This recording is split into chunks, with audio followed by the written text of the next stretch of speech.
I hit the button. I swear to God, it didn't add. It didn't work. So, hello everybody. Spirit of 420 here because everything I do is so 420,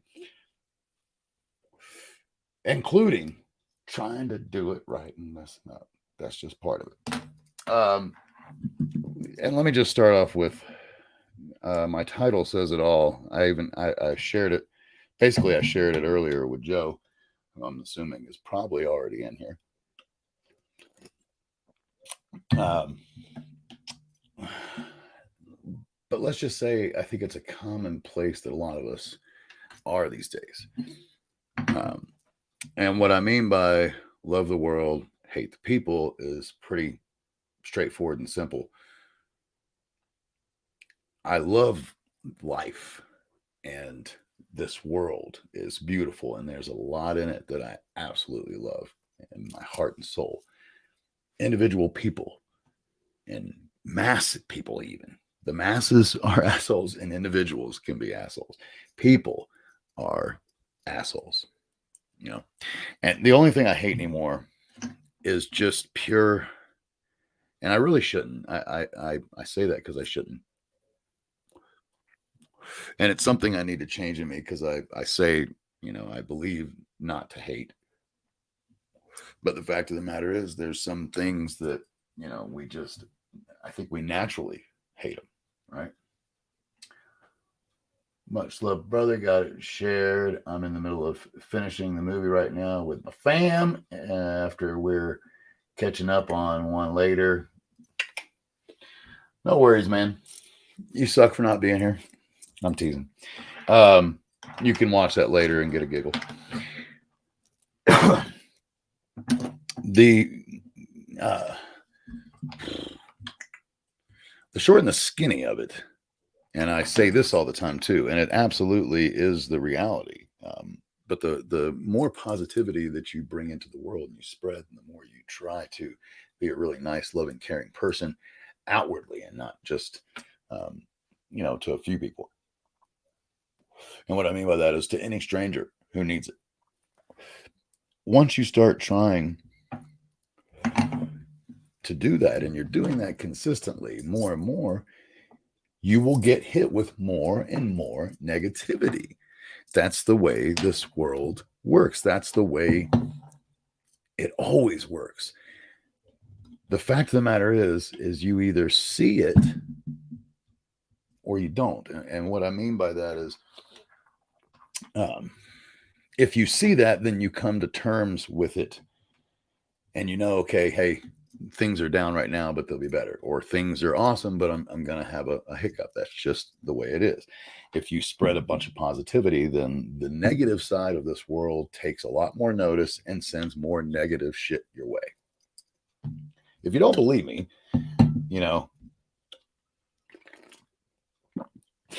how many people have you ever heard say this? Man, I really tried to turn around. I was so positive. I was positive about everything. I was helping everybody, and it was just nothing but negative shit happening to me. See, unfortunately, that person, what do you say? Oh, of course, man.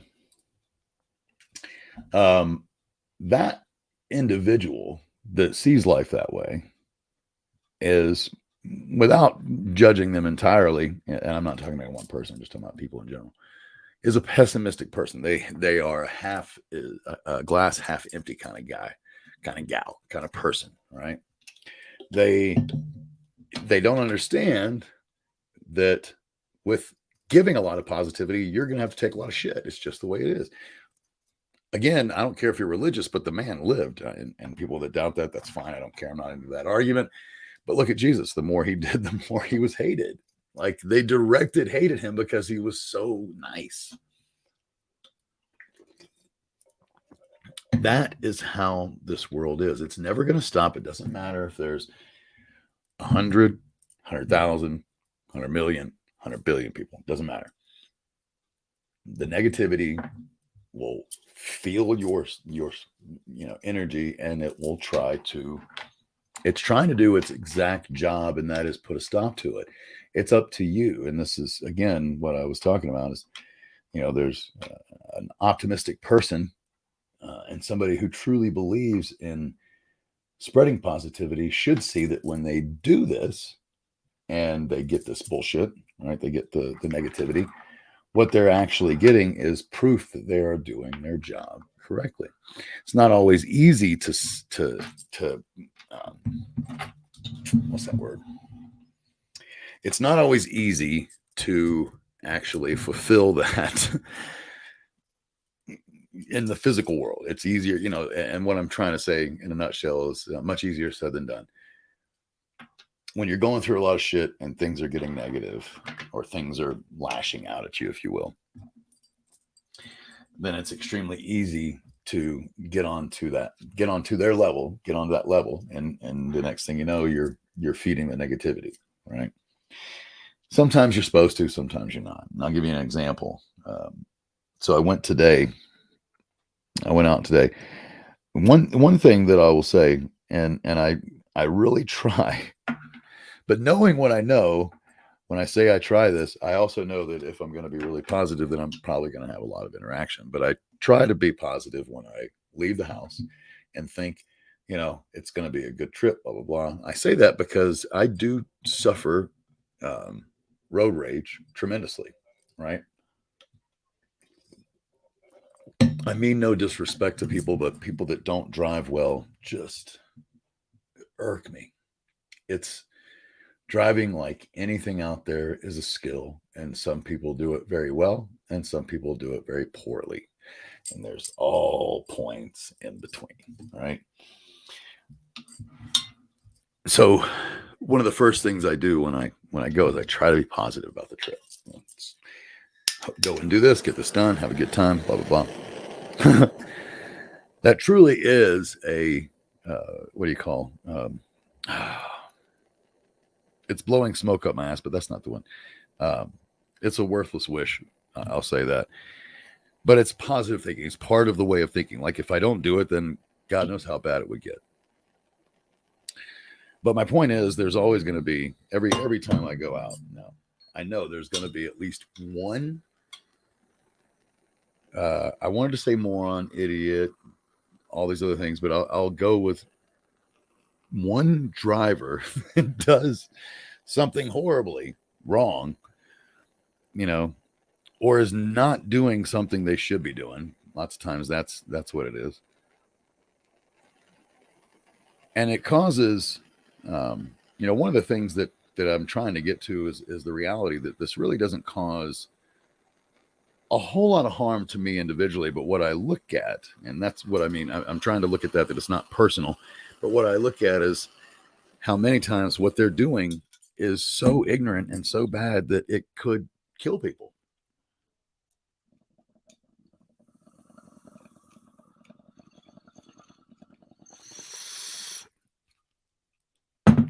Driving a car and fucking up is not, walking around the park and not getting it right. Like if you do that, you might stumble. I get it, but you're not going to fucking kill anybody, most likely. All right. Maybe if you don't know how to walk and you walk in front of a guy who's riding a bike, that might happen, or skateboard. What's up, brother? Yes. Hey, thank you, man. It's it wasn't meant, but it's happened. It has happened, and I don't want to shave it now. Yep. I don't know if you know Vital, but the simple ins and outs is he died on a motorcycle. He was instantly killed driving a motorcycle, and I truly, it's a mystery, and I don't want to get into that right now. I have other plans, but what I'll say this. It is still a mystery today as to exactly how my son, the last people that saw him were alive. When they came around the corner, he lay dead in the street. I know this area of where he was killed, and I say killed because I firmly 100% believe, and in my heart, I have gotten the signs from God to tell me that I am correct. There was a car involved that pushed him. The way that this works is these cars exit, and they will push people. And Colorado Springs, folks, is one of the worst. It's one of the worst for motorcycles. It's a dual edge sword. And I will admit, my son was probably going too fast. He if he was here, would admit that he tended to drive fast. He would drive fast, but and it doesn't matter if it was a car or motorcycle, and he tried his best not to take chances. He drive fast, but not take chances, right? So I firmly believe a car pushed him off, causing him to lose control and go into the guardrail. That's what I know happened, and I'll never be able to prove it, but it is. That brings me to Sunny Point B, which is one of the reasons why I suffer such road rage now. This is the same town where my son died. So imagine, if you will, that you already are somebody who suffers road rage. In fact, my son suffers road rage. For all I know, he might have been yelling and lost control. I mean, I don't know. I wasn't there, right? But something happened, I believe, and there was interaction. I don't want to go into the other details of it. But here's my point. If you're already somebody who suffers road rage, hold on a minute. Let me just catch up with these. What's going on here, Carrie? Hey, you. Yes, I have missed you too. It's nice to see you back. I hope that you stay for a while. Hey, man, I appreciate that. It's been about 15 months now, so doing better. Well, getting close to, actually, we're clocking on 16 months. It's almost a year and a quarter. The fact of the matter is, think about that guy now goes out to drive every time. Particularly the closer I get to where he was killed, the more sensitive I become to ignorant drivers. And I already suffer road rage, but I'm trying to be this different person, this person that spreads positivity and love and being nice, right? Being kind to strangers. So, for instance, when I'm out there, even though I'm raging, I might rage 1 second to an ignorant person, but then right around, like I'll turn right around and be kind to somebody who is having, an issue or needs it, right? Oh, dude, I spark up before, during, and after, dude. I spark up nonstop, just to let you know. In fact, it would only be worse if I didn't. Funny enough, this was the same mentality. This is the same mentality that all my children, right now, I only have 2 that drive, but I have others that are not blood children, and they practice the same thing. I don't care what anybody says, but if you are stoned, and particularly if you use it for medication, which I do, I firmly believe, based on experience, you're a better driver when you're stoned to a certain degree. Okay. If you're obliterated, you're still not a bad driver. You're just going to go slow as fucking balls. Right. But if you're already a good driver and you have had enough marijuana, say, for instance, to just take the back pain out, right? Take the back pain away. What you will find is you are more aware and make better decisions, and you're less likely to get angry if you're high and let things go than if you're not, right? So I would put it to the test. I would test this theory, and I would love, when they do these tests, these driving tests, because they've done them before, I believe they need to do, and I know they did with alcohol. I don't know if they did it with marijuana, but I think you would have to.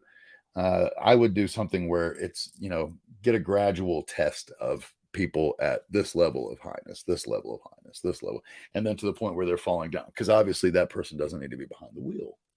I will admit that, right? But look at me right now. I am high as shit according to science. And if they tested me, do you feel like I would be a bad driver right now behind the wheel? Please feel free to answer on the little chat there. I am curious. Definitely more. Yes, that's a great word too. Thank you. More alert and more willing to process it. It's kind of like the thing, and you don't have a lot of time in driving, right? You've got to think quickly, but think before you talk. And that is also think before you act when you're driving, right? You have to check everything when you're driving. That's what bothers me about bad drivers. And I had to go off on that tangent. I'm back to it now. A bad driver can cause death. I know this, not just from my son, but from the experience of what I have seen throughout my 51 years of life, right? Bad drivers cause death. And many times they kill other people, not just themselves. And in fact, this is really unfortunate, but many times it's like drunk drivers They kill somebody, bad drivers, and live to tell the tale. That's, to me, the, quite frankly, the worst. The reckless driver who lived. And to give you an example, though, of killing each other, and since we're on motorcycles, I told you this town is infamous, folks, for A, not looking for bikers, and B, bikers traveling fast, right? So you have literally a situation of both. And let me say this, I can't speak for the Jeep that was involved in this accident, but what I can say is, if you're looking this way and you're not looking to see if anybody's going to hit you, right? Then, in my personal opinion, you're not truly a defensive driver. You're just worried about your little world. And so many people are. That, to me, is a bad driver. Someone who basically rides with fucking blinders on and they don't see what's happening around them, right? So not too long ago, I want to say, this was like maybe 2.5, 3 years ago. So if you understand, here's an interstate, right? There is an exit here, and this is your standard normal interstate where there's exits on both sides, right? So these people are turning. You also have people that are going up this way, and then right at the top of the hill. Okay, so let me do it. I'll do it backwards. So when you get off this way, right after you get off, I want to say, I don't even think it's a 16th of a mile. I mean, it might even be only a 32nd. I mean, it is very, here, I'll give you a better. It's the length of a football field, maybe in a quarter, a football field and a quarter from the interstate to the first light when you get off, right?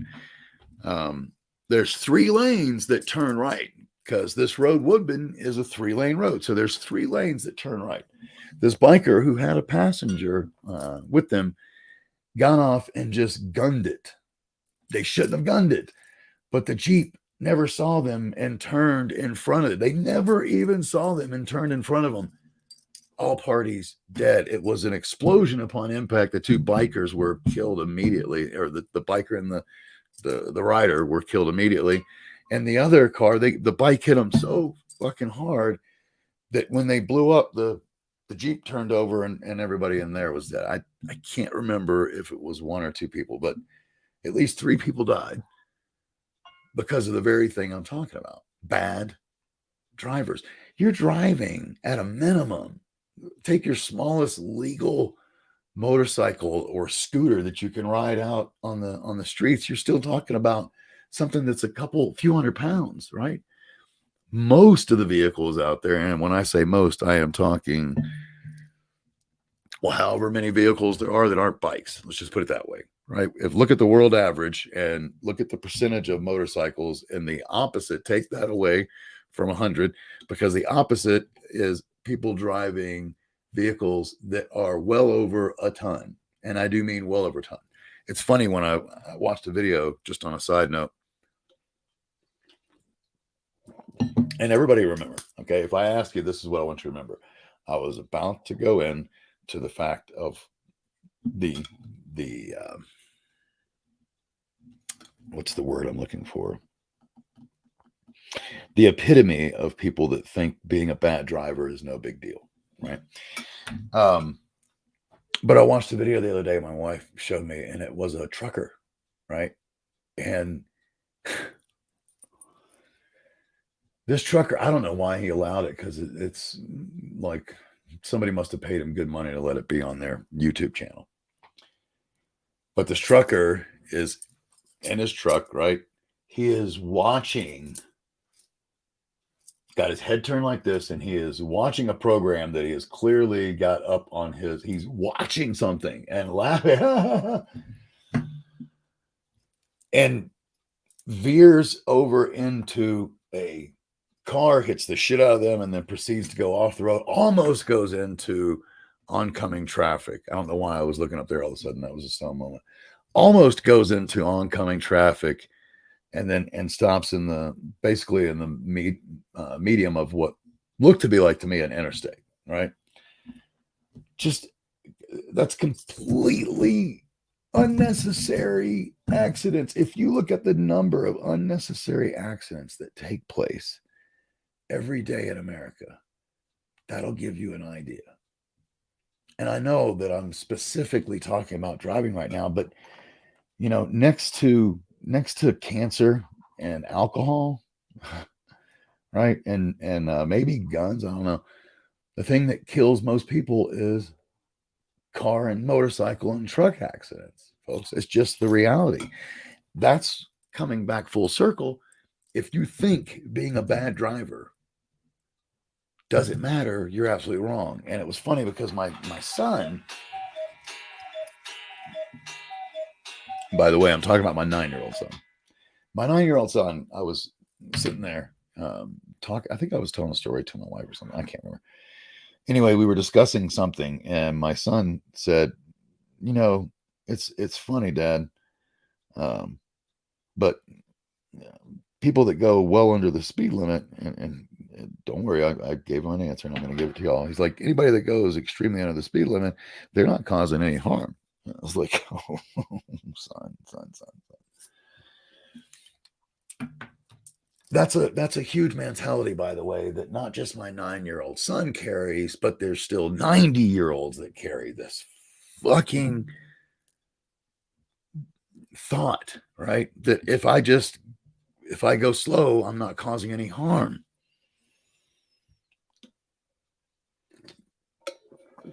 There's a reason. And immediately, the first thing I told my son, I was like, well, son, that's incorrect. And I want to let you know right out of the gate, there's posted minimums for every speed limit. Every speed limit has a minimum. If it's this, then there's a minimum attached to it. And he was like, really, why? And I was like, well, let me give you a for instance. The highways, the interstates around here in Colorado, most of them are 75, right? And I was reasonable with him. He's a 9-year-old. He's smart. I was like, what you got to understand, son, is if it's 75 miles an hour, that means the bulk of people are actually doing probably 80, maybe 85 miles an hour. I was like, most folks generally, particularly the people that are in the left lane and the middle lane, are doing 5 to 10 miles over the speed limit. By the way, let's talk about the 3 lanes in a minute. That disgusts me in and of itself.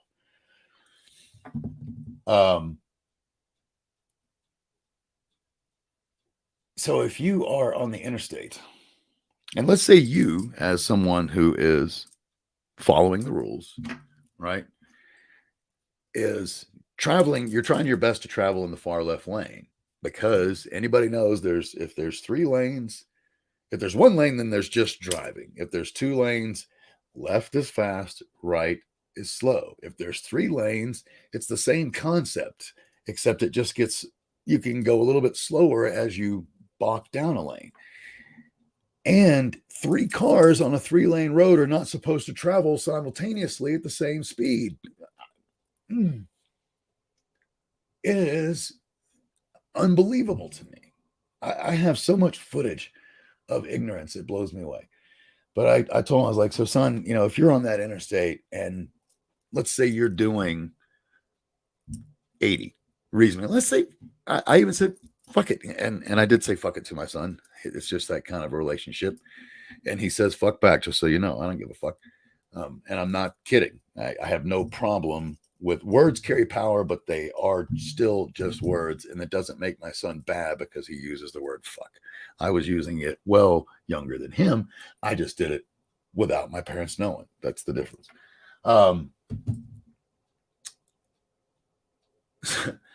So I was like, fuck it. Let's say I'm doing the speed limit and I have to get over, and someone is in the middle lane doing 40, which unfortunately is the minimum many times, where it's 65 and 75. Unbelievably so. They haven't changed that.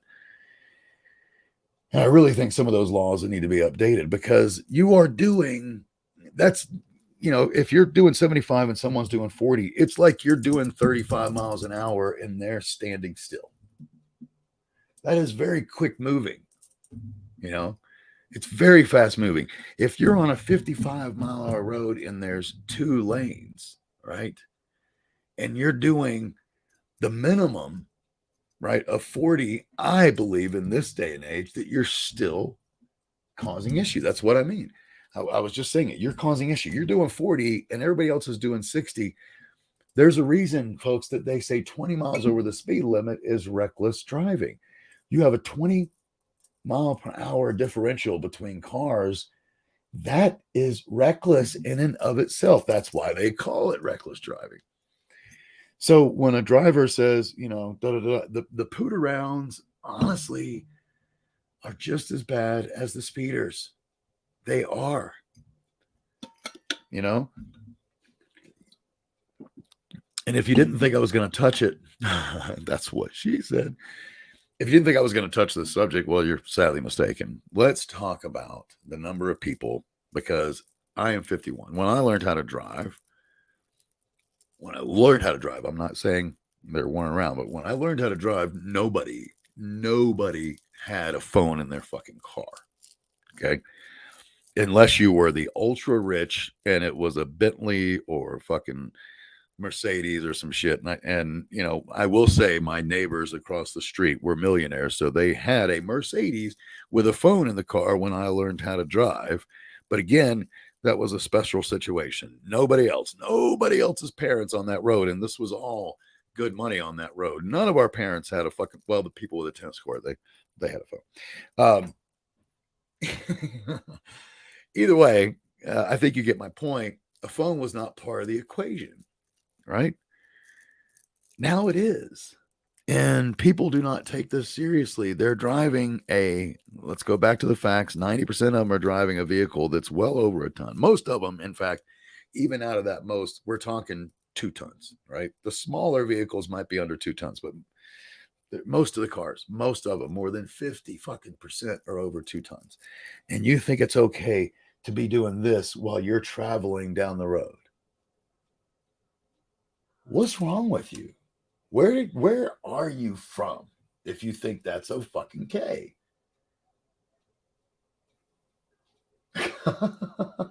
Nice, man. Thank you for sharing.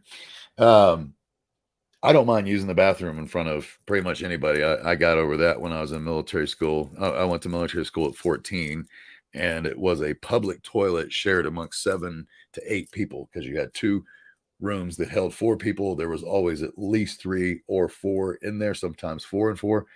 And the hallway was a stand-up shower that had a curtain and just an open toilet that you could sit and shit or stand and piss.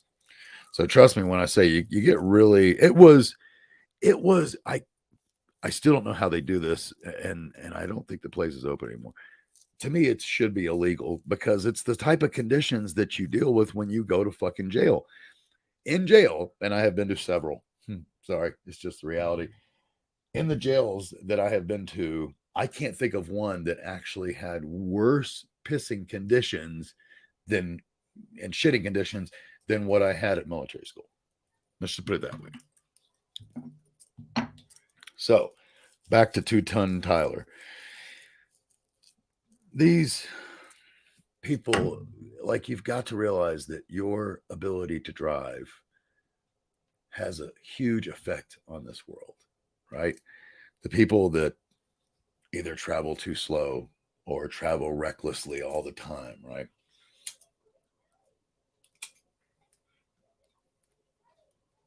By the way, can y'all hear the little ones in the background yelling? Does the microphone pick that up? I'm just curious. Feel free not to answer.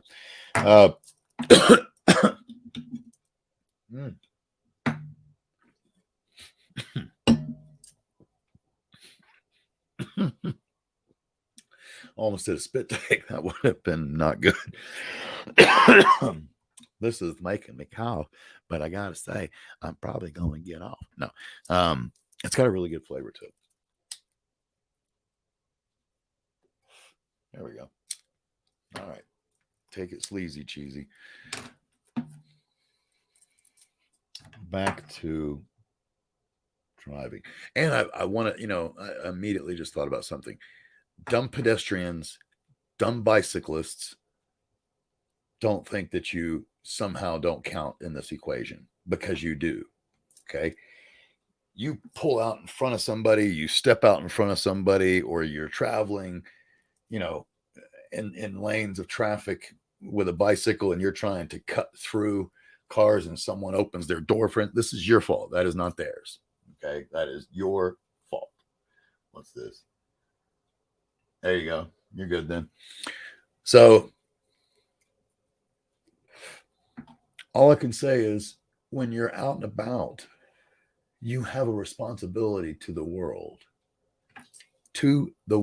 around you, to act accordingly, act as if you're part of a world. You cannot run through it with blinders. And by the way, if you have some fucking disorder, for instance, that causes you to panic in public, I get that and I feel for you, but don't fucking be a driver. You shouldn't be a driver and you should barely walk anywhere. Like, you should figure out something different. If you get anxious due to people being around you, then you should not be in public areas where you could cause an accident. I'm not saying don't go out, but don't go walking around. Don't go driving your bike or your car around, right? Go somewhere where you got to go and find a better route. I'm not saying completely stay in. That's not what I'm saying. But go only when you have to. Don't be the fucking kind of person that runs around. Hey, I'm fucking crazy in the head, but you know what? I think I'm going to hang out with people. Obviously, if you're crazy, you don't know that. I'm talking about people who are fully aware of their anxiety, make the conscious decision to stay home most of the time, or go to other people's homes that you are comfortable with, right? Go to environments that you're comfortable with. Yes, I agree. I know some people, I can hear the thought process. How are you ever going to beat some of those things unless you challenge it? That is true. But you don't challenge it constantly. And when you do challenge it, have a conscious understanding of what you're doing. Don't go jumping out in front of a car that's traveling, 45 miles an hour and expect not to get hurt, or expect the car to make the maneuver to not hit you, right?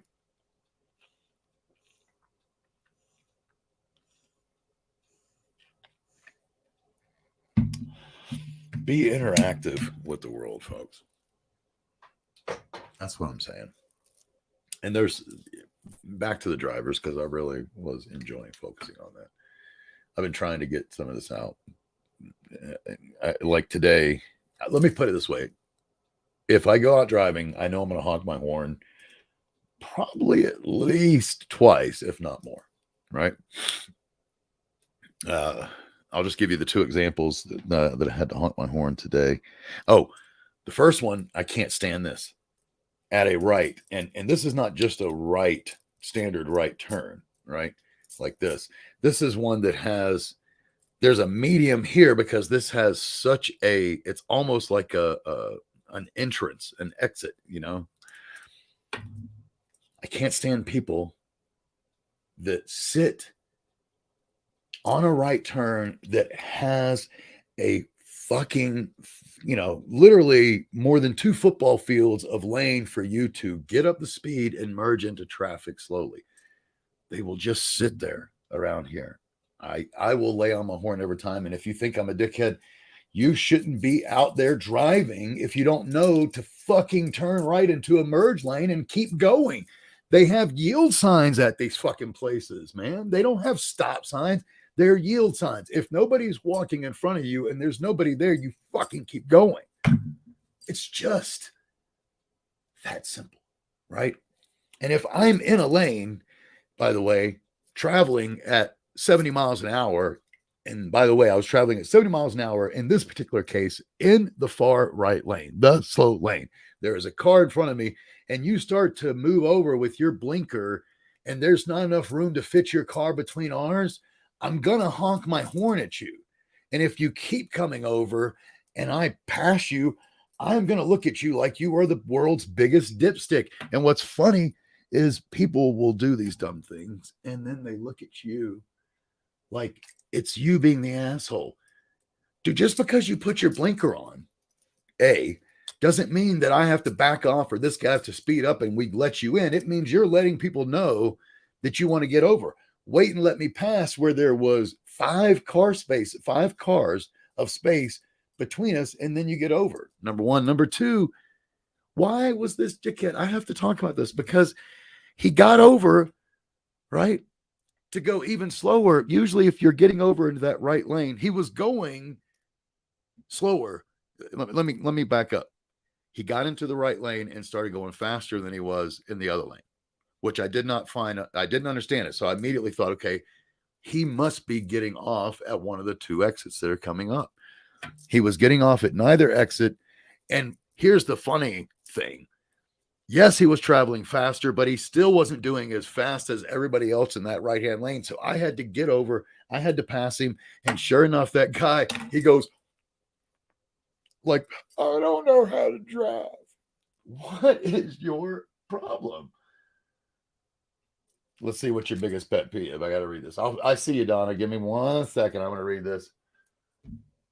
Biggest pet peeve is when people try to wave me out into oncoming traffic thinking they're being nice, but they're really just impeding traffic even worse. Yes, the people that fucking come to a stop and let you in and you see cars now backing up. Come on, man, you're not.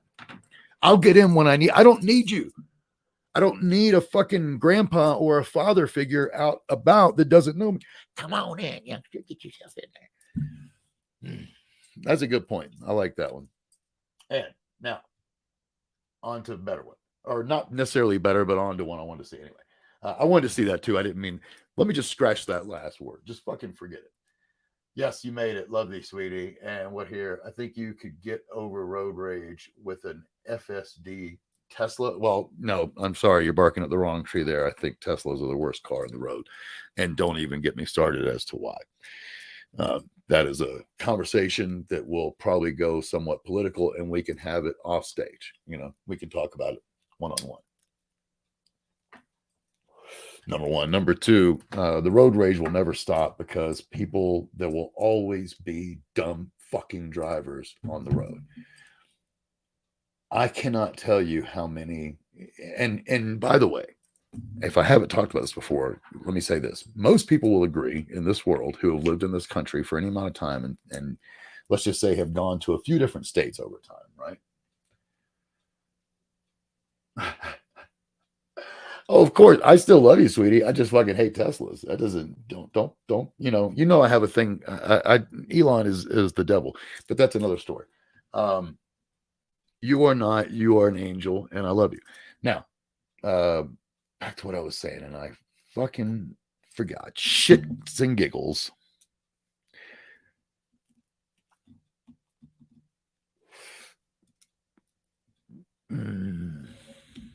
Oh, worst drivers.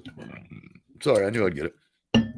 So, again, for those of you who have not been around the world, the consensus, like if you look it up right now and do a search, which state has the worst drivers, my bet is that by poll and study, most people are going to say Florida because everybody's been there, right? And that's one of the reasons that it is. It's a melting pot, number one. You have a ton of people there, huge, like there's multiple megatropolises there. Number one, it has a just ridiculous amount of people that are traveling in and out of it. It's almost always the consensus. And I would say if you asked, I would venture to say that 7 out of 10 people will tell you Florida has the worst drivers. I was one of them for years, right? However, I moved to Colorado Springs. I have never experienced worse drivers than I have experienced here. I mean, they are the cream of the crop. It's like, I mean, seriously, we're talking some of the dumbest people, and there is no rhyme or reason. There's no political thing to it. There's no gender thing to it. There's no race thing to it. I don't care if it doesn't matter.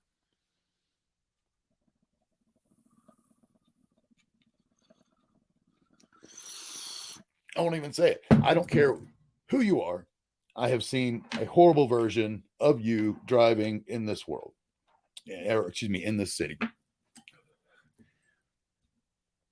I mean, just the dumbest things. Single lane highways where it's 55 and someone pulls out in front of you and they never get over 40. Like, what? Why are you on this earth?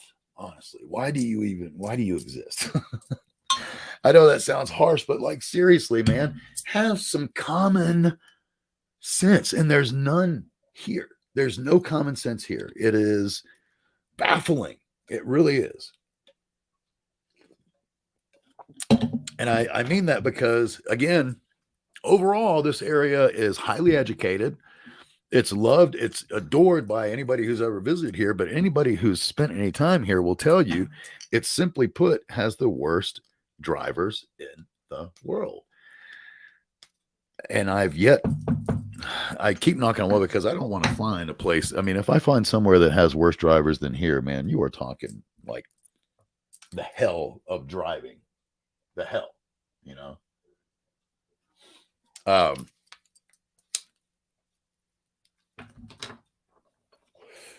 And let me say,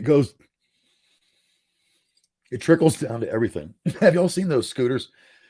They're green and white. Basically, you can rent them. You know, swipe your credit card and you can drive it for a certain amount. You can even get passes where like you get cheaper, better rates and you pay by the mile, and you can ride them anywhere. You just ride them from spot to spot. And then when you get there, you just leave it on the charger and then it's ready for the next person, right? No gas, all electric. You know, being completely forthright, I think the idea is awesome. However, that means that any idiot, right? Think of the biggest idiot that you know. That means they can go out and rent the scooter and start riding around and driving around on it with traffic that consists of everything from tiny little, what are those, luck cars or whatever the hell they are, tiny little things, those first ones, I can't remember the name of them, but you know, all the way up to big ass semis and even bigger than you can imagine, right? And you can find that V on your little fucking scooter. Like, I feel like to a certain degree, we have lost some of the common sense that it takes to even manage our own roads because they shouldn't be in the same place. Now, I will say most big trucks are not allowed in certain residential areas. That has pretty much happened around most of the country. You know, they're only allowed if they're doing a delivery. But I mean, what do you think? Does anybody think that there's a fucking dude that's checking each truck, each big rig that comes into residential area and goes, "You got a delivery? You got a delivery?" Man, I'm telling you, they know it. I know it. They know it. So they get away with it because it's quicker, right? But it's fucked up. My first actual, you know, what I would call true blue girlfriend that we lived together. I was an adult, all that kind of stuff. Doesn't mean it was the first girl. I'm just saying first true girlfriend that I loved and lived together with. By the time we broke up, she had started working. She was working for this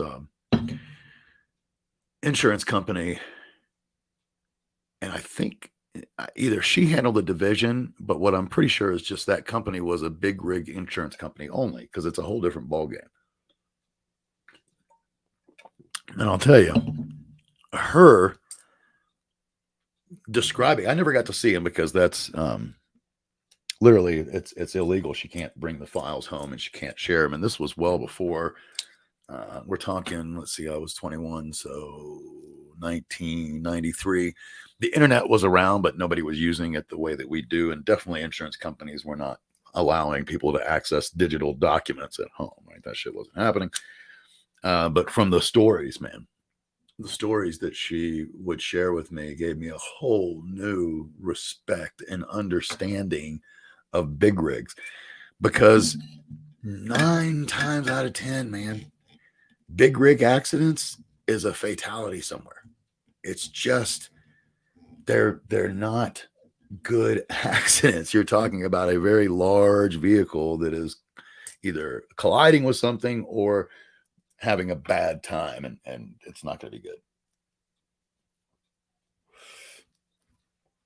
So I told you the two driving, right? I wanted to share. That was only the beginning. First of all, I do want to let me I digress for a minute. I tried to have a good day, and I still am having a good day. So let me rephrase that. I have had to work very hard in order to maintain having a good day today. That's the way I wanted to say it. because the negative side of life has really thrown it at me.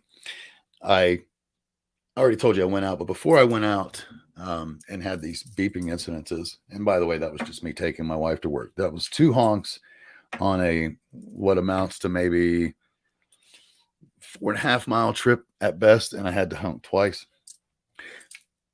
I'll be fair, I didn't have to honk twice. I had to honk only once.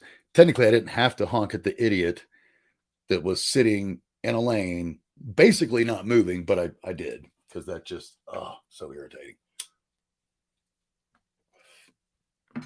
But before that all happened, I had a friend that I texted them, right? And I was like, all I said was good morning with explanation points, right? I don't want to, what's the word? I don't want to go over the specifics, and I'm definitely not going to use his name because I don't believe in any of that shit. I can't stand spreading that kind of negative bullshit. People have issues. It's, like people, friends have issues. They have arguments. It's just what happens. But I wanted to share with you to give you an understanding of something, my day that I was having.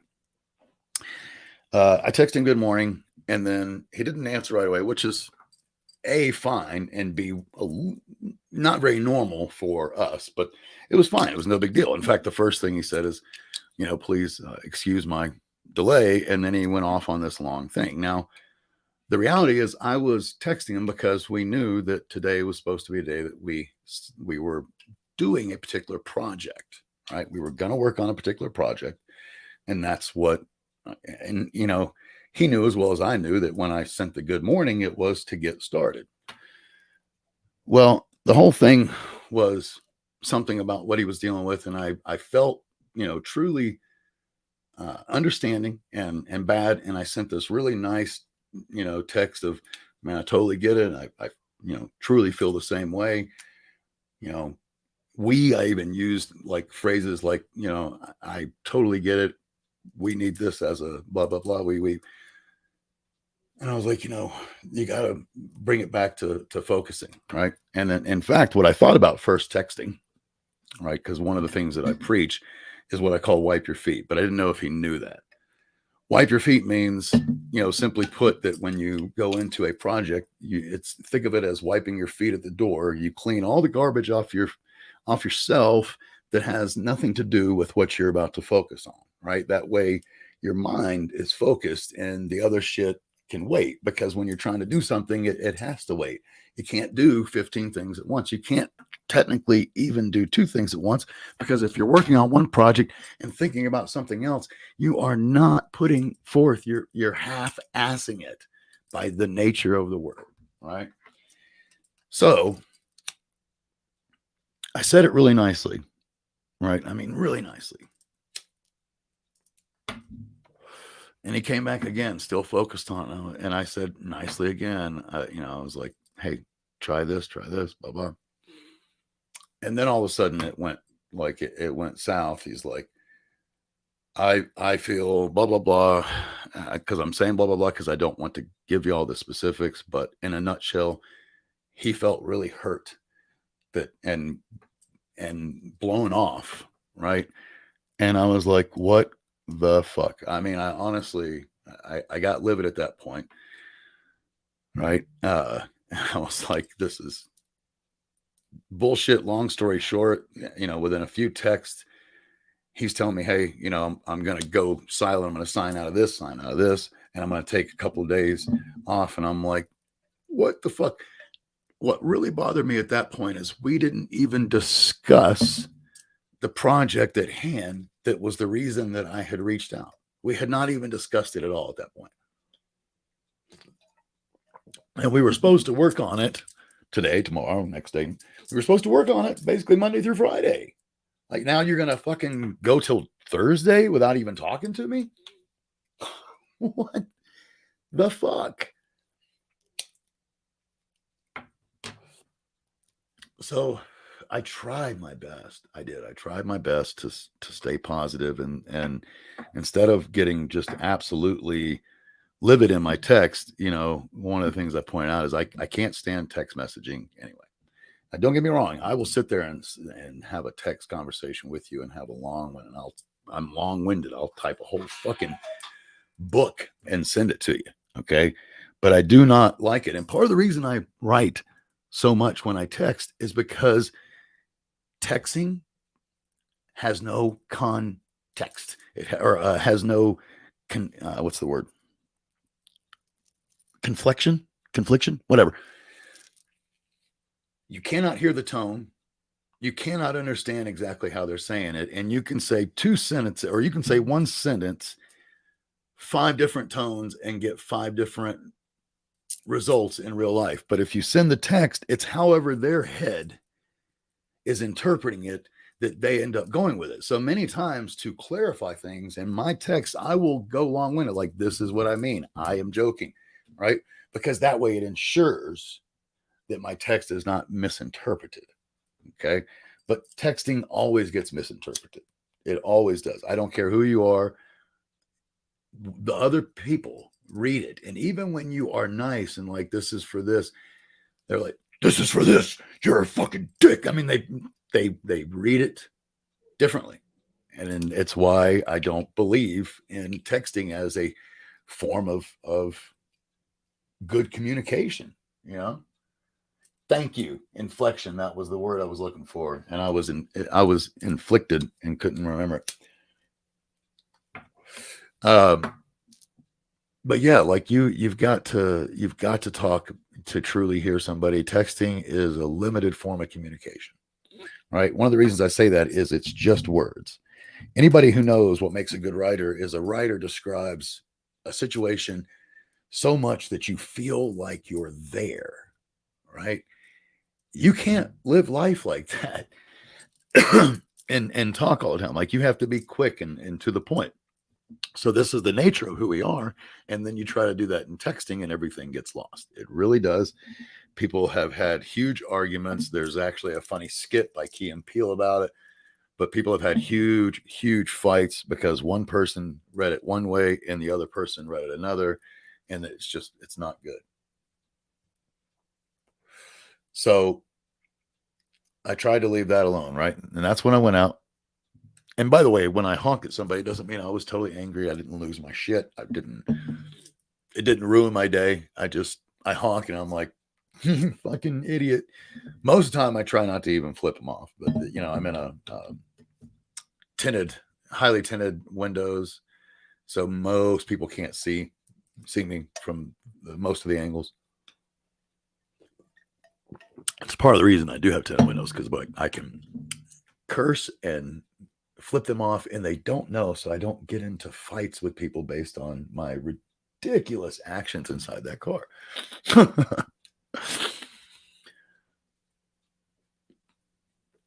So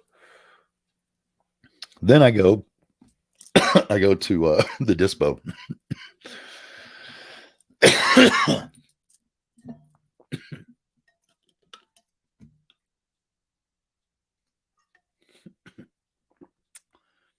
I go to the dispo, and this dispo I've been going to, I'm trying to be realistic about it.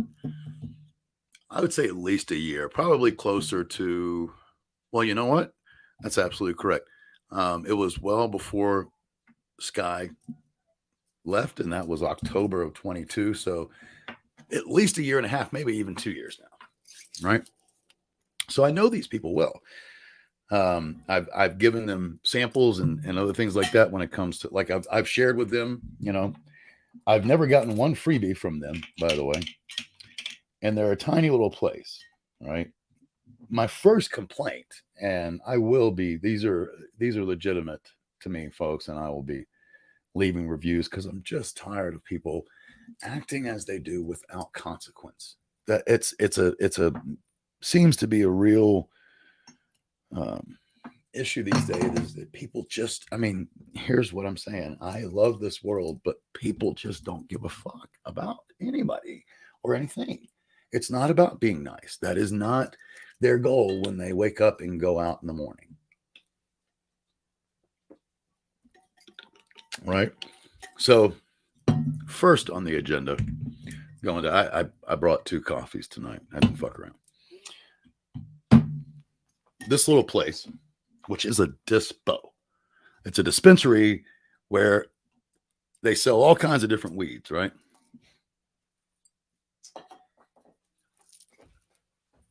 And there's quite a few of them around, folks. This is not. I've found that this is. I wouldn't say common, but it's definitely not uncommon. Okay. And probably 1 out of 8 in this area are like this. They don't have a restroom. We live in a world where we have, between pissing and shitting, which is just our everyday stuff, we also have vomiting, and uncontrollable, diarrhea. Here's a place that sells medicine to people that probably half of them truly need it and the other half don't, right? I get that. But the half that does truly need it, they deal with sicknesses. They're also, you're talking about a much older group of people.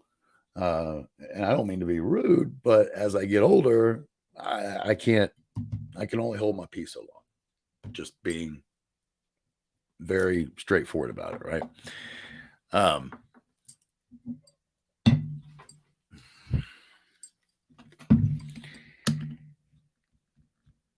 What ends up happening is I have to, I find places to go and use the bathroom, but I can't stand the fact that this place that, I frequent probably, I want to say, anywhere between once or as many as 3 or 4 times in a month, right?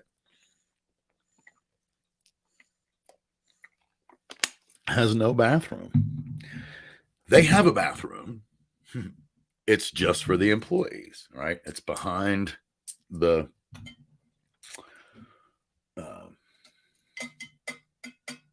counter. To me, I can't stand any establishment, in my opinion, really any establishment that doesn't have a public bathroom. To me, it's like they're unaware of the world that they live in. We have to use the bathroom, like it's part of our routine of every single day. Every single day, every single person, unless they have a medical problem, is going to piss and shit at least once, right? And you're going to open up a store where you want people to come and buy and spend money with you, and you don't have a bathroom for them to be able to use while they're there.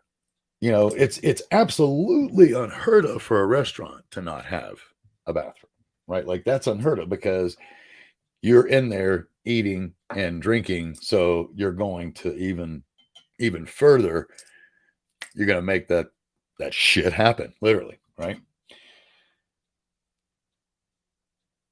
So to me, to start any kind of a business, unless your entire business is drive-through, that's where I will concede to this way of thinking. If you have a drive-through coffee stand, drive-through, a 1-hour photo stand, anything that's literally a kiosk in the middle of nowhere, yeah, I get it. Like, and by the way, anytime that happens, there's usually 10 other stores in a strip mall that have bathrooms, So my first complaint is that they don't even have a bathroom. My next complaint is this is in a bad part of town, right? Hold on. I got to see what Kara, are you going to leave, or you got something to say here? Let's see. Look up medical bathroom card online. Lots of places have cards to print out that says you have a medical need. Please allow use of any facilities. Most businesses will gladly read and okay. You would think that, but listen to this story. This was what really got me. And I appreciate you sharing. Thank you very much. So this is in a somewhat bad part of town. It's definitely more crime. There's more homeless and people like that, around. So every place there, and I do mean almost every single place, even like Wendy's, right? It is bathroom for customers only. Now, what you were talking about, Kara, is where I could actually use, with a car like that, I might have a chance of using an establishment's bathroom that's for employees only. I myself worked at Radio Shack years ago, well before my kids were born, before even the turn of the millennia. I was a manager, or fast tracked assistant manager at the time, but fast tracked to management. And I and my other buddy who works with me many times let people, if they were nice and they're in there shopping, why wouldn't I? You're spending money with me, right? Why wouldn't I?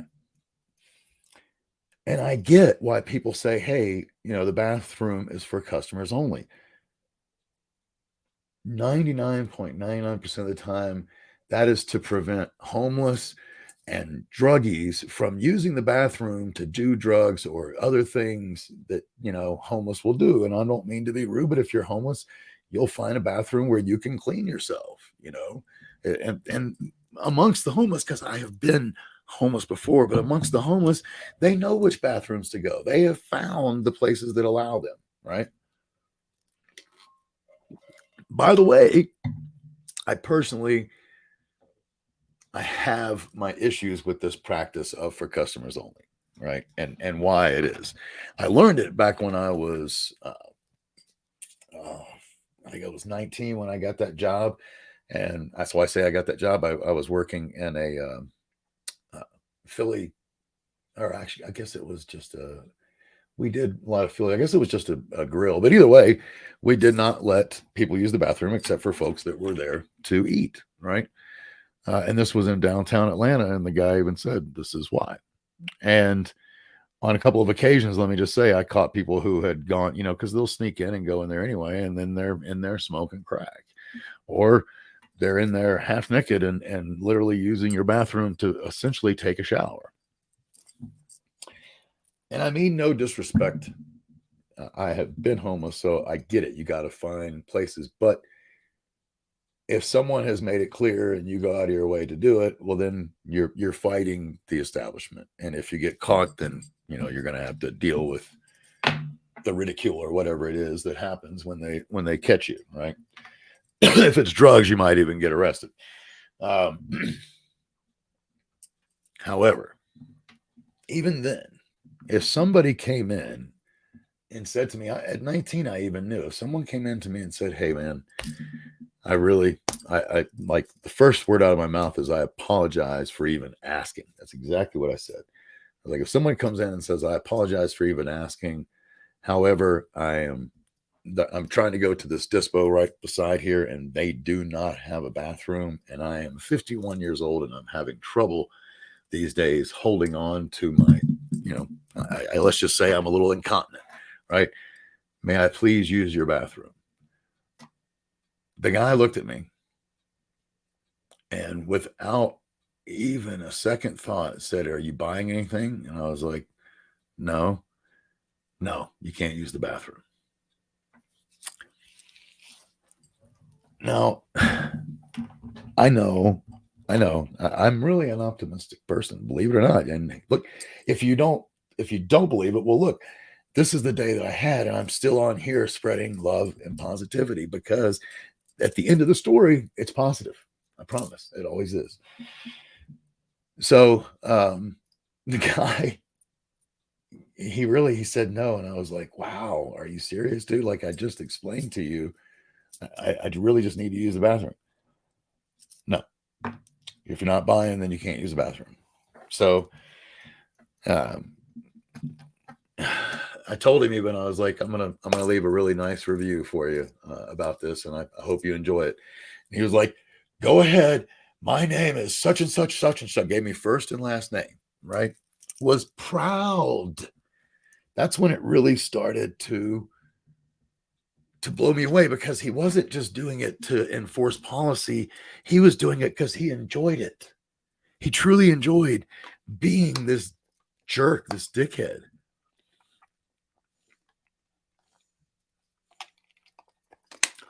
So I'm in a strip mall, and I made the comment about it, but I had everybody else here in the strip mall. One of them didn't have a restroom at all. Like it was another one of those situations where, funny enough, this was even a dine-in situation where you can actually eat in there, and they didn't have. It's mostly takeout, right? But they have 2 tables in there. Maybe those are just to wait at, but if you got 2 tables and people can eat in there, then give them a fucking bathroom. But they didn't have a bathroom. The next 3 doors were literally locked, right? This was like 3:00 in the afternoon. And I had to end up walking across the street and go to a Wendy's where I didn't even ask. I just walked straight back and went and used the bathroom and then came out. But while I was back in there, somebody even knocked, and I know it was an employee because there was nobody waiting. Like they were knocking to see if I was using the bathroom that way, and I just walked out. I was like, I'm not fucking ordering from you. By the way, I want to add that this place that I asked this day, I should have said this, and this is part of the review I'm writing. I had already been in there twice before and used the bathroom without asking, because the last 2 times I walked in there, there was nobody there for me to even ask. So I just went into the bathroom, used it, and left. Nobody ever said a word. Nobody ever fussed. Nothing. Never. This was the first time that I even bothered asking, because as I was walking up, I could see the guy eyeballing me, right? And by the way, I was dressed. I mean, I have my beard and I have this curly, crazy hair, but otherwise, and I was in jeans and a Baja. I mean, I didn't look like I'm off the street. That's for damn sure, or homeless. But I could see him looking at me, so I thought, you know what? I'll be polite. I will be nice and ask instead of just going into the bathroom, because I could have just gone into the bathroom like I've done every time. If nobody says anything and you go into the bathroom and use it, they can tell you, hey, it's for customers only. Okay, great. I already urinated, right? But I asked, and that was the response I got. So knowing that I was going to leave a review on my way back, because now I had to walk back from the Wendy's to get to the dispo, right, to get my order and go home.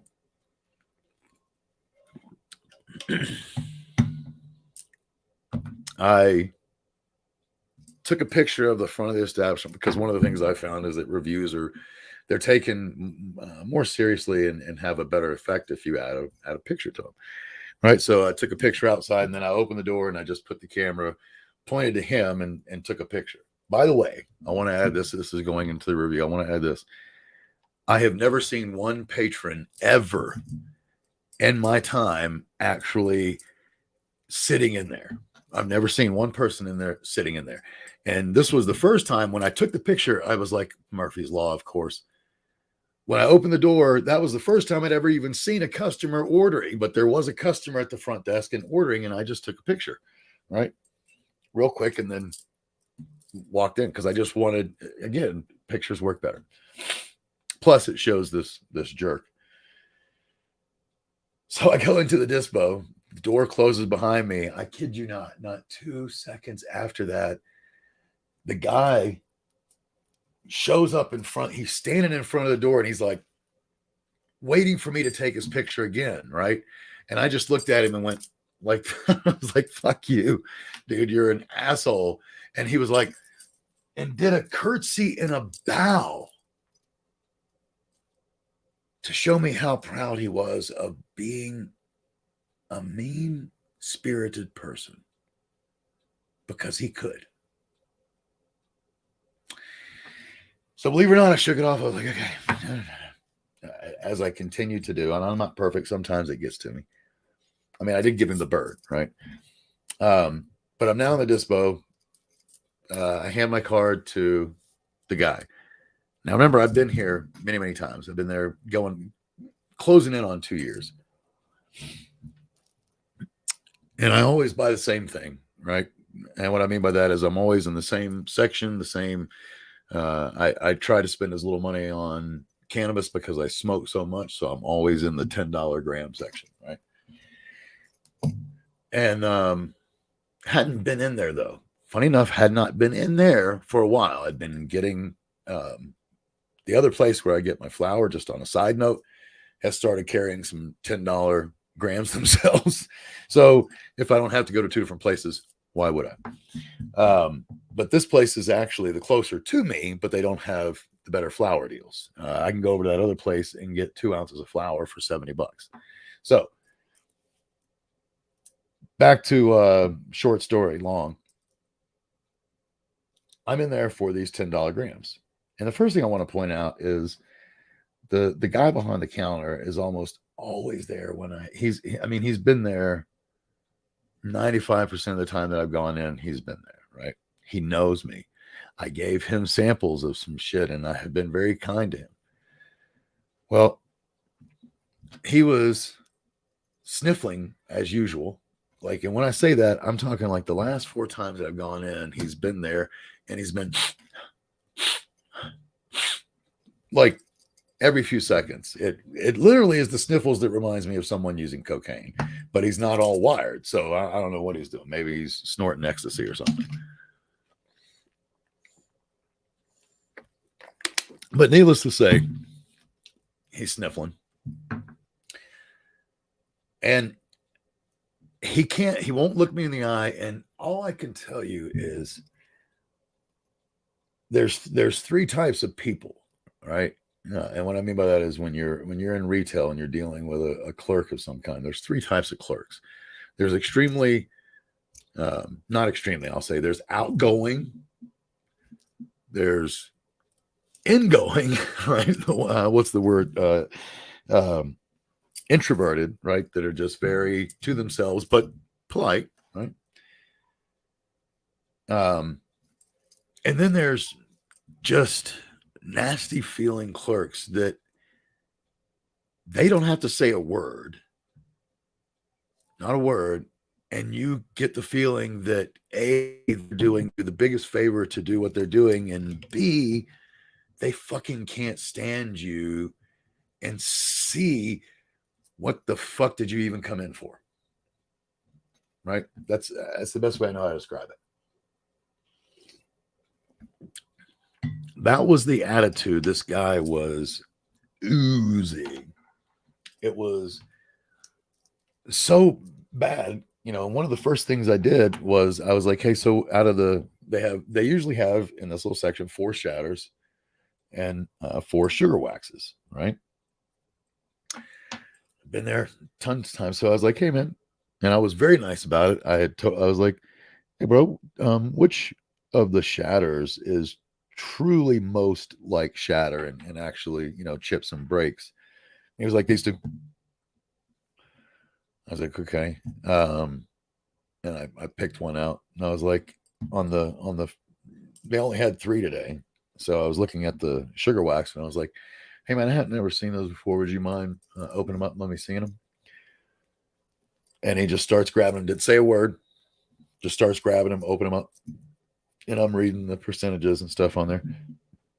And then I was like, so which one of these is the highest indica or the most of a, you know, is the, which one is mostly indica or indica? And he was like, this one. So I was like, all right, let me get 2 of that and 1 of this. And that was it. I was just getting 4 grams for the day, right? Or for the visit.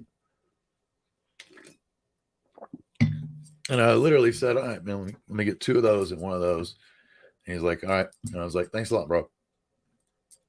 Nothing. Said nothing. It was like I was talking to a brick wall. He goes over and actually, I don't know if he heard me, but I hope he did. When I said thank you and he said nothing, I was like, or not.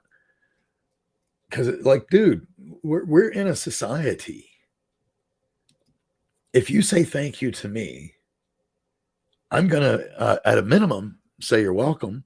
I may even say thank you to you, depending on the situation. They're like, you're welcome, but thank you so much as well, blah, blah, blah. But I'm definitely going to acknowledge, no problem. You know, I will say something, most likely you're welcome, or some type of acknowledgement visually and verbally that I see and make contact with you so that you know I heard your thank you. There's no way he didn't hear it. I used the same exact voice and same inflection and everything as when I put the order in. So he heard it. He just didn't think he was good enough, or excuse me, I was good enough to deserve and warrant a "you're welcome" or "no problem." Am I the only one that feels like that is, to be in that, to be that kind of person today is so part of the problem, like there's a song that I listen to all the time, just literally called "Be Nice," and it's actually a really good rap tune. Here, I'll tell you who it's by, because I guarantee you might know these guys. I'll show you this one. But the point is, there's so many people. One of the lyrics in it is like, it talks about how, if you're not being nice, then you're somebody who's just in a cranky mood, and that's the way you stay, and that, you like being in that mood, if you will.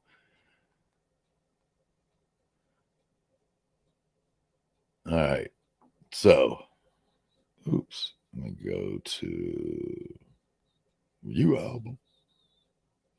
So it's on a the album is called These Hands, and it's self-entitled because it's These Hands, the Grouch, and Murr, and they are all three plus Brady. Who else is on there? Who was that? Brady Watt. So Brady Watt as well. So on the one "Be Nice," they each take a verse. So it's These Hands, the Grouch that is, Murs, and Brady Watt. And I'm telling you, man, it really, I wish I could remember the lyrics because they put it so elegantly, but it's like, if that's who you are, then just get the fuck out of the way. You don't want to be nice, that's fine. Just don't interact, because it's about being nice. Like, I don't understand why somebody isn't nice. I don't have to have a reason to be nice. I was probably in a place like that at one point in my life, but I have grown and come to realize that, I have found without a doubt that I benefit, and this is not why I do it, but on a side note, I benefit from being nice 50 times more than I ever benefited from being mean. Right?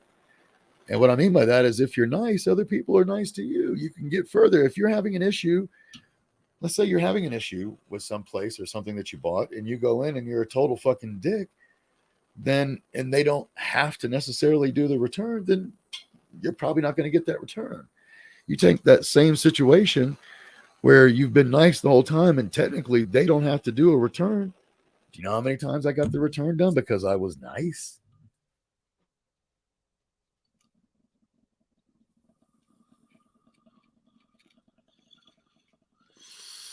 On a side note, I'm a salesman. Do you know how many times I've bent over backwards for somebody who either A, was buying from me for the first time, or B, had already bought from me? So I'm bending over backwards because they have only ever been very nice. So I will do things for them beyond even the capabilities of my position per se, or what I should and shouldn't do, giving them maybe more. Like, for an instance, I do SEO. So if I'm doing SEO and you've been really nice, then I may do an extra step. And what I mean by that is add an extra step that gives you an extra demographic of data that really helps pinpoint why I'm recommending something, or why I'm, like, the fact that I'll even go further than just the standard. That's the whole point. It's going, you do that for somebody who has been nice to you. For instance, I mean, even in the SEO game, people that were dicks to me, I really, first of all, I would almost always prevent. The company that I worked for, I will say I loved their approach, because they were like, we only want to work with people who we can get along with. We don't want to bring in a client who's not good for the company. And somebody who's not good for the company is a dickhead, or somebody who's constantly bitching, or a very, let's say, not detail oriented, but that's not the word I'm looking for. Somebody who points out every little thing you do wrong and has no leeway, like that's not somebody you want to work with, especially in SEO, because SEO is a form of marketing and it's not guaranteed, and people are not always going to be happy, even if you do the same thing you did for 15 other clients who all had these results, but it didn't work for them. They don't care about that, right?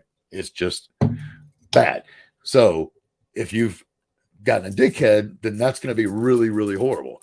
If you have a reasonable person, for instance, and you've spent the last 9 months working your ass off and they can see it with the deliverables, then they're going to be a lot more lenient, right? So it really works both ways.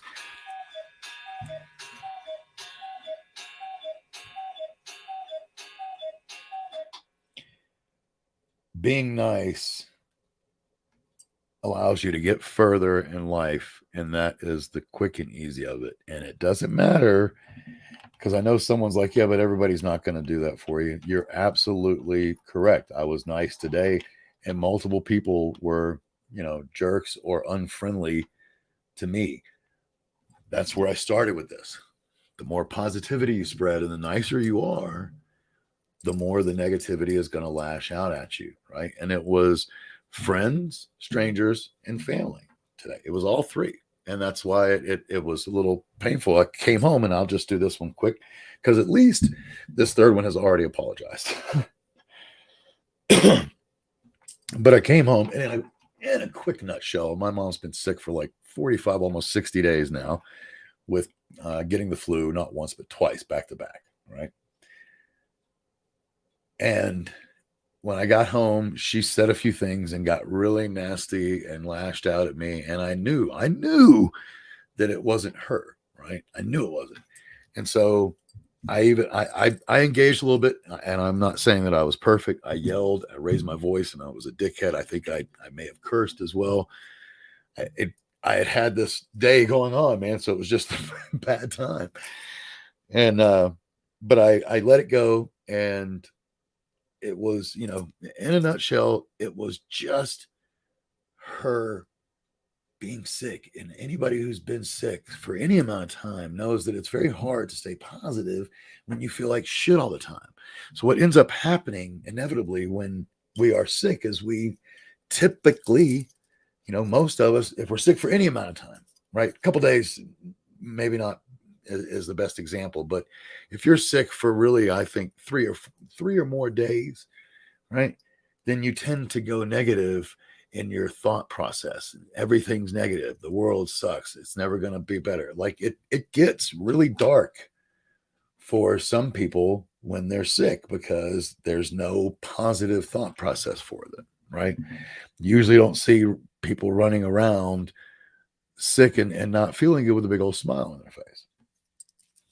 So I knew the moment that it was happening that it wasn't my mother, And what's funny is I think it was still yet another, and I didn't pass, but I didn't fail. I yelled and raised my voice, but I did not say anything that was extremely hurtful or that was so nasty that I regret it. The only thing that, and I don't regret, but the only thing that I even had apologies for was the fact that I raised my voice, right? And yelled, because that was, and it doesn't matter if I had a reason, I still yelled. So that's what I apologize for. But she came back to me. I'll just say this, came back like just, I want to say maybe 25 minutes before I went live, and just came over and started crying her poor little eyes out, and giving me this big hug. And I knew what was happening. And I even told her, I was like, hey, I didn't take it personally. I knew that wasn't you. And, while she's crying, she's like, it wasn't me. It wasn't me. And I was like, I know, just let it go. Not everybody is going to react to you like that. But here's the thing. It's a great point. And the reason I bring it up at all is I'm still nice even when you're not. That is truly being nice. And you're not doing that for recognition or for honor or for any other thing other than the fact that it's actually, you know what? it is more difficult, but it's 5 times more rewarding at the end of the day to go, you know what? I was really nice today to everybody, no matter what. That just feels good because you don't let their negative bullshit ruin your day. You might have hiccups, right? Like I did. And what's funny is um, right after I got into that argument, then the one, like I said, with my friend continued, right? And then that got to a really bad place. And the thing is, when we're angry, you know, on just a side note, and then I'll come back to it. But on a side note, when we're angry, I love people that say the truth comes out when you're angry. First of all, what's this? Days, ha ha ha. You're so cute. Well, thank you so much. Um, yes, I know exactly what you're talking about when I said 3. I know. Mom was sick though for like 45, 60 days. It's a difference when you're fighting a disease. And let me just point that out. I am not talking about fighting a disease, Kara, and thank you for bringing it up because it is a legitimate point. I'm talking about when you're sick with the flu, sick with COVID, something like that, strep throat, whatever the case may be, cold, whatever it is. When you're sick like that, it is a whole nother ball game. And that would be a whole nother fucking episode to talk about dealing with a disease you're never going to get rid of, or dealing with a disease like my uncle who was sick for 3.5 years with cancer, knowing it would end in his death. Right? That is a whole different issue. And I'm not trying to tackle that right now. I was only talking about your typical, let's just say, household sickness, cold, flu, COVID, and maybe a few others that are in that same realm, but definitely not something I would call a disease. Good point. Thank you. And by the way, for people who don't know Kara, kudos, sweetheart, because I know who you are and I know what you deal with, and I know you still spread positivity almost every single day of your life. And thank you for that. It's one of the reasons why I love you. So, oops.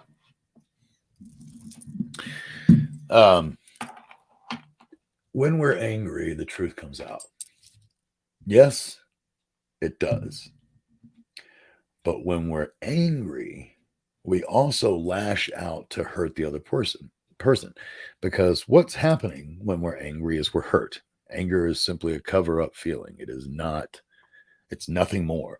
The anger, and the reason it's a cover up feeling is because somebody hurts you, so you're angry to defend yourself, and that way you don't appear weak and all that other good stuff that you would if you went, oh, you really hurt my feelings. People are just going to step all over you. Uh, Strangers, that is.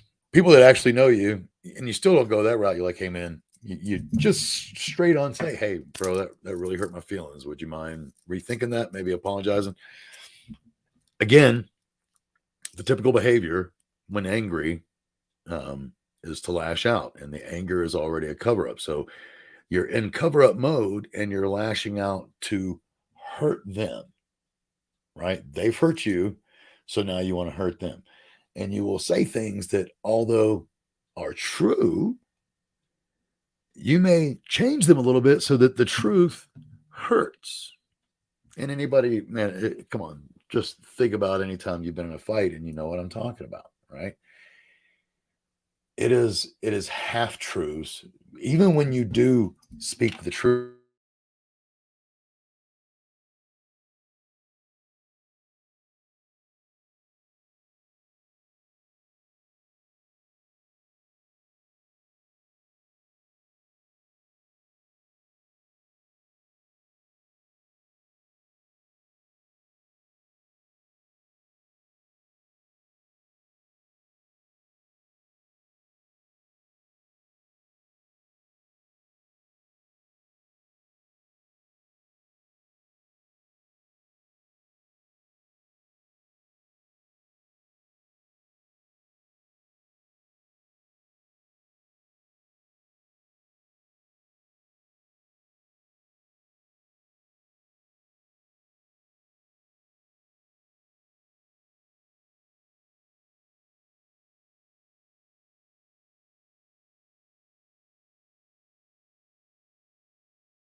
All right. Hopefully, let's see. Hopefully, I'm back.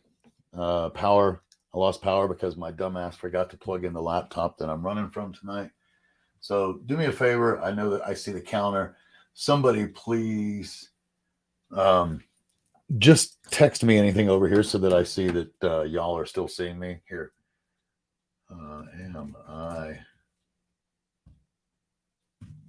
live? Or am I Memorex? That's the question. Anybody will do. Oh, there we go. Cool. And I missed something up here, didn't I? Oh, okay, there we go. No, I didn't miss anything. So when we're angry, yes, what we say is truth, but it's there to hurt, and it's what I call half truth. So I say this because I even had a situation with my son recently where he's like, "What we say is, or when we're angry, we speak the truth." Yes, there's a lot of truth to that, but there's a lot of bullshit and other stuff in it when you're angry. So you can't take somebody for everything they said when they're angry. And that was the point that I was trying to make to him. When you are truly angry, and the angrier you get, the more irrational your thought, and the more you'll lash out with shit that you would never say, albeit maybe true. And what I mean by that is, let's say you think somebody traditionally isn't a good looking person. So you might throw in an ugly, or they know that you know they deal with a weight issue. So then you call them a fat ass. That's true, but it's hurtful and it's nasty truth, right? That's not something you would do and say to anybody that was your friend under normal circumstances, right? Yep. Thank you. I appreciate that. Um, so it is truth, but it's not to be, you have to take it lightly. And in fact, one of my, what I call practices, personal practices, within my family, is that when that happens and you've had a bad fight and you yell, you go back and you say, look, I meant this, but I should have said it this way. Or, here's what I truly meant when I said this. I go back and clarify those things because they are hurtful. They're meant to hurt. And let's talk about words. I'm going to do the experiment and film it, but there is proof out there, very much so, and I'm going to do it myself, but there's proof. I've already seen it. I just haven't done the experiment myself, but there's proof that show words have fucking power. Not only do they have power, but using no words, negative words, and positive words, you'll get 3 different results. 3 different results. Okay, that's the simple, easy easy in and out of it. So having said that, these words, they carry a lot of power. When you are angry and you're being nasty, it is a powerful blow. The difference is we think of physical. This is a blow, right? And that you've taken that physical blow to the body. Well, when I'm yelling and screaming obscenities or nastiness to you, you're taking metaphorically blows to the brain. It is in your emotions. It is beating you up emotionally and mentally, and you feel it. So to say sticks and stones, I don't believe that one anymore. I have finally come to let that go. Sticks and stones may break my bones, but words will never hurt me. No, I can tell you right now, words have put me into tears, and I have used words to put people into tears and done both of those on more than one occasion, sad enough to say, right? Words are extremely powerful. Now, if you back up words with either no action or the opposite action, then your words are lies, but they still have power. Lies have power. I just talked about this today with somebody. You have to realize how much power is carried within your words. All right. Let me give you just 2 examples. If your kid wakes up every day and you tell them how good they are and how great they are and how they're going to conquer anything and they're good at learning and all this, that kid believes that, right? If you, that same kid take, it's a triplets, so we can have three the same kid. Now that same kid because it's not just rice, folks. And if you don't know what that means, go back and watch other episodes. You take that same kid and say nothing to him, right? I'm not saying that he'll feel good about himself. I'm not saying he'll feel bad about himself. What I'm saying is he may not feel really a whole lot about himself. And if he does, it may be purely based on the interactions that he's having at school with his friends or teachers and other places like that, right? Or maybe the other parent, for instance, but not from you. Okay. Take a third kid and every day you're downing him. You're horrible. You're shit. You're stupid, blah, blah, blah. They will absolutely come out believing that they're stupid and most likely even portraying stupidity. I've seen it. I've experienced it. If that's the case, and anybody who wants to argue, you can, but if that's the case, then those words absolutely have power in this world. What do we know? We've learned over the years that you cannot see and touch everything that is actually there, right? So when I say that, it's no different with words. You cannot see the words. You cannot touch the words, but those words are energy. They cause a vibration that you're allowed to hear through this piece of technology and then comes out the same way through a speaker as my voice carries it out so that you can hear it. It's not exactly the same, but it's pretty close, which is, by the way, why everybody's always like, I don't sound the same and you don't sound the same when I hear. Of course, you have recorded voice and you have your real voice. And every time anybody meets me that's only been watching, it's like, oh, your voice is not that I have a bad voice, but they'll be like, wow, it's even deeper or it's even raspy, whatever, they're like, it's a little deeper than I thought.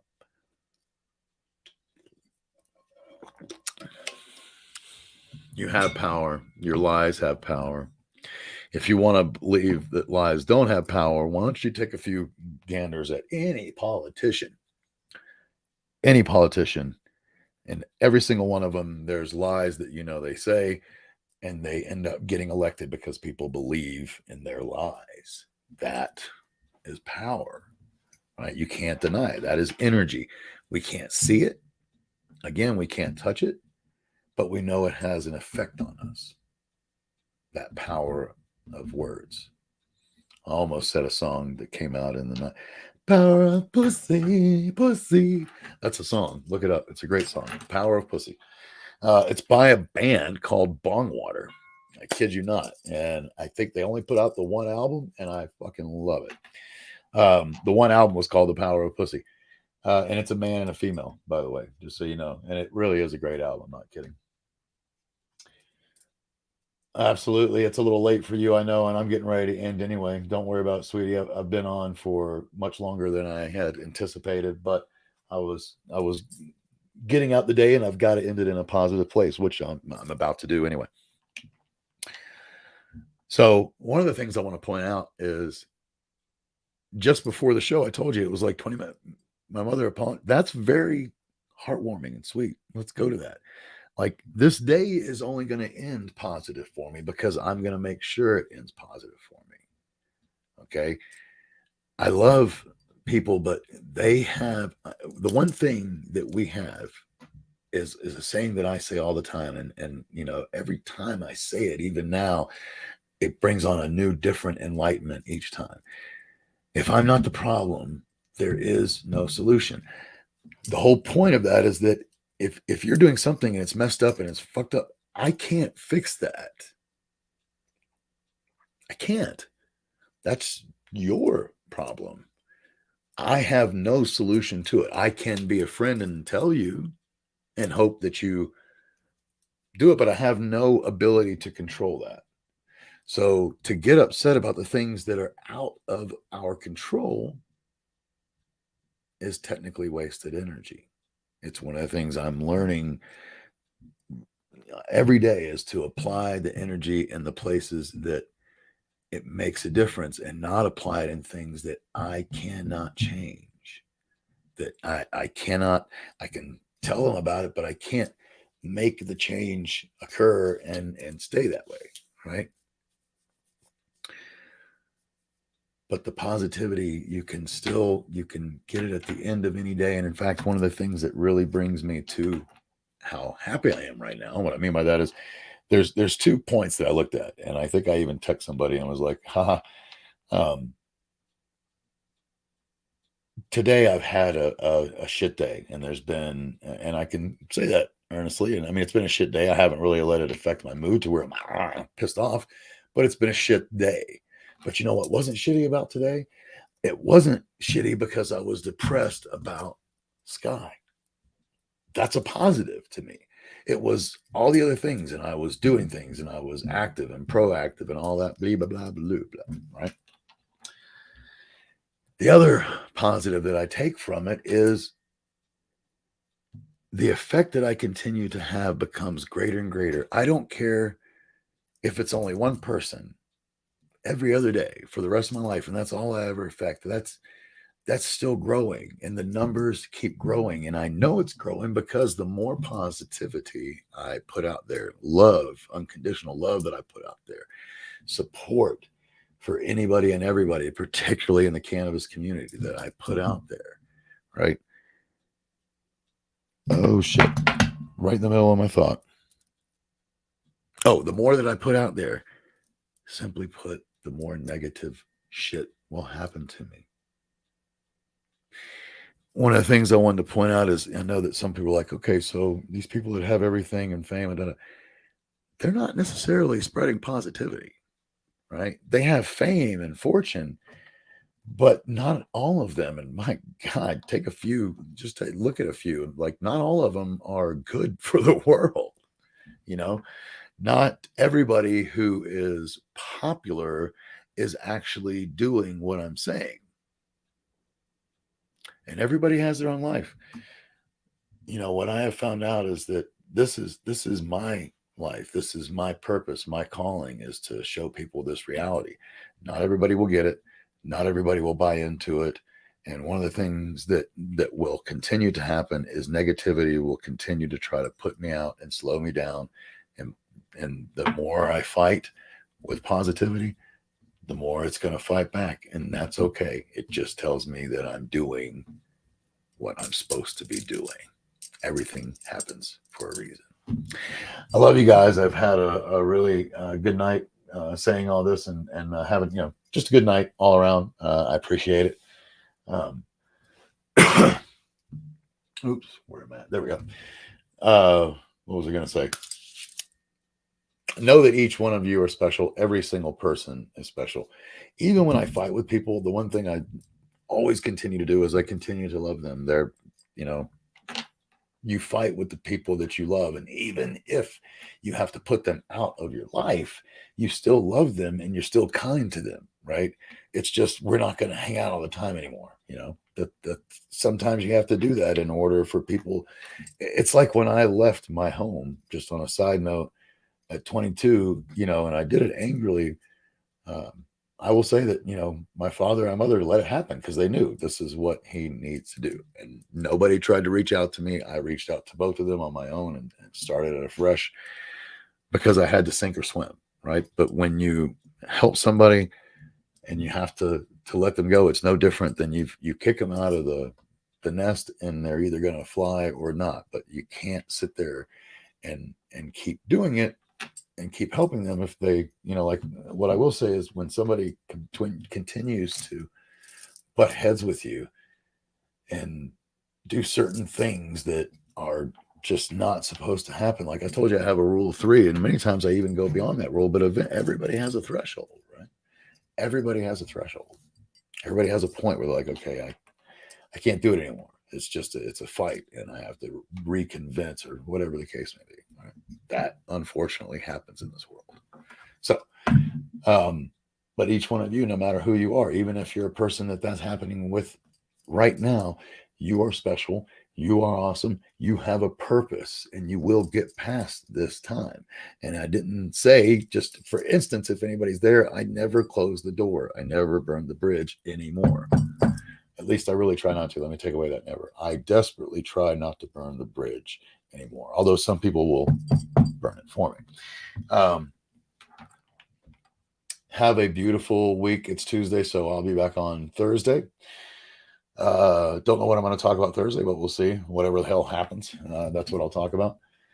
I hope that all of you have a wonderful, incredible hump day tomorrow and a great Thursday to come. I will be back on here Thursday and we'll have that conversation then. Remember that each one of you are awesome. Each one of you are incredible.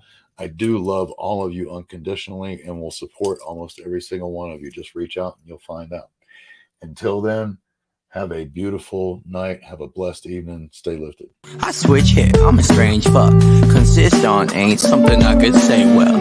Throw my change into the wishing for a change well. Wish a day a swell life for the next come. And when the next come, pretend that it's the best one. Like I ain't even gonna try and say that to the next one.